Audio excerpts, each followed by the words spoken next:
Bayona qui l'emporte. Sébastien Ernaud, la victoire des petits. Pronostic quintet de ce vendredi 10 mai les amis, j'espère que tout le monde va bien. On se retrouve pour un nouveau quintet, cette fois-ci sur l'hippodrome de Vincennes en nocturne, 20h15, réunion 1, course 4 avec des 7 à 11 ans n'ayant pas gagné 251 000 €, recul à 25 mètres à 167 000 €.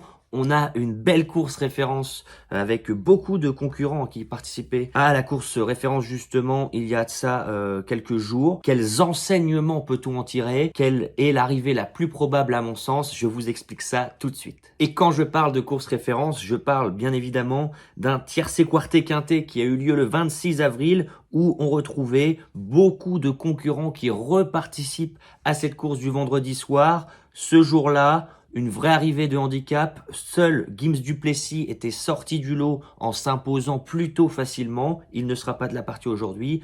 En revanche, derrière, ils sont tous arrivés dans un mouchoir de poche. À mon sens, quelques chevaux un peu malheureux qui ont dû faire le travail pour les autres. Je pense notamment à Gogo des Marlboro qui avait dû trotter seul, nez au vent en deuxième épaisseur. Il portera aujourd'hui le numéro 1.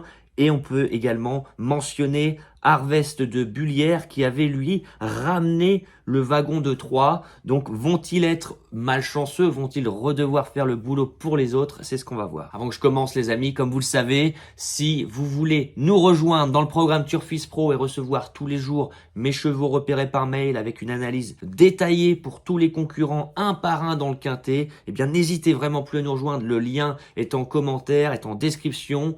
Je ne vous promets rien, l'argent facile n'existe pas, mais ce que je peux vous promettre, c'est que je mets tout en œuvre en allant sur les hippodromes, en étant au contact des professionnels, en regardant toutes les courses en replay. Eh bien, je mets toutes les chances de notre côté pour qu'on se rapproche le plus possible de la vérité. Et si on n'est pas trop gourmand, eh bien, on peut gagner quelques dizaines, quelques centaines d'euros par semaine, par mois. Donc, si ça vous intéresse, le lien est en commentaire. Et pareil, si vous n'avez pas de compte The Turf, je le dis et je le répète, eh bien le lien est en commentaire pour ouvrir un compte. Votre premier dépôt est doublé, donc faites-le. Je me suis rendu compte que c'était vraiment la plateforme avec les meilleurs rapports. On peut se couvrir de la 4e place au jeu du simple gagnant, simple placé. Et je fais des jeux concours sur cette chaîne tous les jours pour vous créditer de 10, 20, 30, 40, 50 euros, pourquoi pas.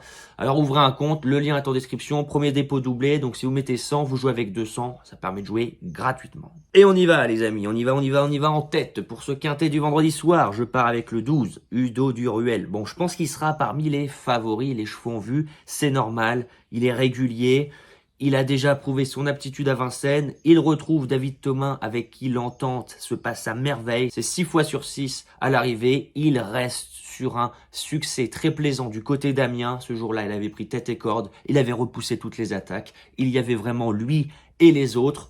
Avec un David Thomas qui sait le mener à merveille, eh bien Udo Duruel, en ayant un bon parcours, parce que bien évidemment je trouve qu'il n'y a pas de marge, c'est un lot très homogène, eh bien Udo Duruel va finir fort encore une fois et faire plaisir à son entourage. En deuxième position, pourquoi pas tenter le 10, Horatius Della qui lui aussi fera partie des favoris, Benjamin Rochard-Osulki, attention, Horatius Della, quelle régularité, on reste sur un succès plein d'autorité du côté de Laval le 25 avril. Avant cela, on s'était très bien défendu sur le parcours du jour dans un quintet nocturne du vendredi soir. Bon, je pense que s'il fait sa course, ce Horatius Della, avec l'entraînement de Marc Sassier qui est en forme, très en forme même, je pense qu'Horatius Della ne doit pas sortir du tiercé. En troisième position, eh bien, je tente un outsider. Je tente le 1, Gogo des Marlboro. Dans la course référence, il ne démérite pas, il coince légèrement pour finir, là où certains n'avaient rien fait de la course et sont revenus faire du terrain sur lui. Je trouve vraiment qu'il n'a pas démérité,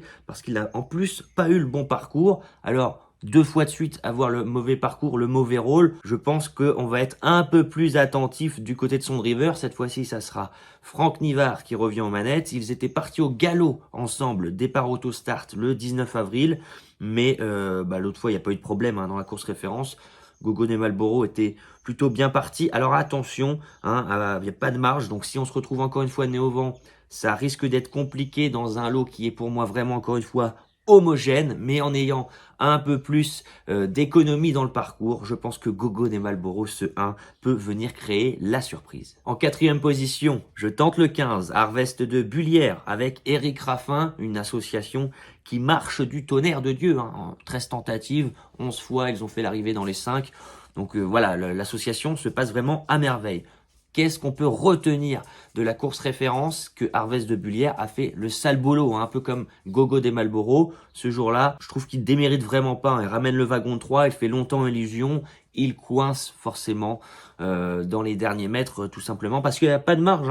Alors, c'est vrai qu'avant la course, cette course du 26 avril, j'entendais sur le plateau d'Equidia un journaliste qui disait « J'ai peur qu'Harvest de Bullière n'ait plus envie de trotter à Vincennes », parce que c'est vrai qu'il a couru dans des lots très élevés dès son plus jeune âge, et donc il a eu des combats durs. Mais quand je regarde sa dernière course, je ne pense pas qu'il soit battu parce que il a peur de Vincennes et qu'il y a des mauvais souvenirs en tête. Je pense plutôt qu'il n'a pas été des plus chanceux dans le parcours. Alors avec un parcours un peu plus à l'économie, Harvest de Bullière qui est le plus titré, qui a couru dans les meilleurs lots depuis sa jeunesse, eh bien, Harvest de Bullière peut enfin refaire parler de lui à Vincennes avec l'appui d'Eric Raffin. En 5e position, eh bien, je vais aller vers un cheval qui, selon moi, ne devrait pas s'imposer, mais devrait quand même bien courir. C'est ce 13 Gino Viva qui n'a pas de marge à mon sens. Je me souviens d'une belle fin de course le 2 mars sur l'hippodrome de Vincennes, sur un parcours de vitesse où il avait trotté 3e à la corde. Il avait eu énormément de chance. Le trou s'était fait dans le dernier tournant pour venir finir vite. Ensuite, on a vu le 22 mars qu'on avait plus de marge, mais on était seulement plaqué.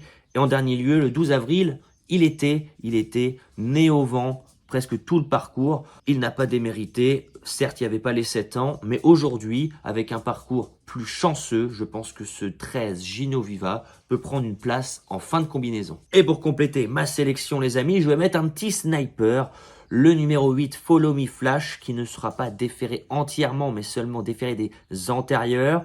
Bon, l'association avec Mathieu Abrivard se passe très très bien. On n'a pas couru depuis 2 mois. Où en est-il exactement ? Bon, bah ça, on verra bien évidemment après la course. Mais ce que j'aime bien dans son profil, c'est que c'est un cheval maniable qui peut attendre en fait dans un parcours et suivre les bons wagons pour mettre à profit sa belle pointe de vitesse dans la phase finale. Alors s'il a de la chance, si la drive de Mathieu Abrivard est bonne, je pense que Follow Me Flash peut venir finir fort avec les autres. Encore une fois, je vous l'ai dit, c'est un lot très homogène. Je pense que si on recourt la course 20 fois, on aura 20 arrivées différentes. Mais j'y crois, notamment pour la gagne, pour une très belle place avec ce 12, Udo Duruel, qui reste sur un facile succès à Amiens. 2e position, le 10, Horatius Della, modèle de régularité en ce moment. Attention. En 3e position, la surprise, pourquoi pas avec ce Gogo des Malboro, le 1, qui n'a pas été des plus chanceux dans le parcours la dernière fois. En 4e position, le 15, Harvest de Bullière, qui revient avec Eric Raffin aux manettes. Il avait ramené le wagon 3 la dernière fois en étant un peu moins offensif. Une place est dans ses cordes. En 5e position, le 13, Gino Viva, qui n'a pas de marge, mais qui m'a bien plu lors de sa dernière course, très accrocheur. Et pour compléter la sélection, le sniper Follow Me Flash, qui devrait finir assez vite si le parcours est bon. Voilà les amis, j'espère que cette sélection vous plaît. N'hésitez pas à liker la vidéo, à commenter la vidéo en nous disant quels sont vos 5-6 préférés. Si vous avez des coups de cœur pour cette course, des favoris à rayer, n'hésitez vraiment pas à nous partager tout cela dans la joie, la bonne humeur. N'hésitez pas à vous abonner si ce n'est pas le cas pour être sûr de voir toutes les vidéos. Je vous rappelle qu'on reste sur un beau tiercé quarté quinté lors du dernier quinté qu'on avait pronostiqué sur cette chaîne. Bon voilà, la forme elle est là, j'espère que vous passez un bon moment. N'hésitez pas à partager toutes vos envies, toutes vos émotions sur cette chaîne. On est là pour échanger dans la joie et la bonne humeur. Sur ce, les amis, eh bien moi je vous souhaite vraiment beaucoup de chance au jeu et on se dit à plus tard. Ciao.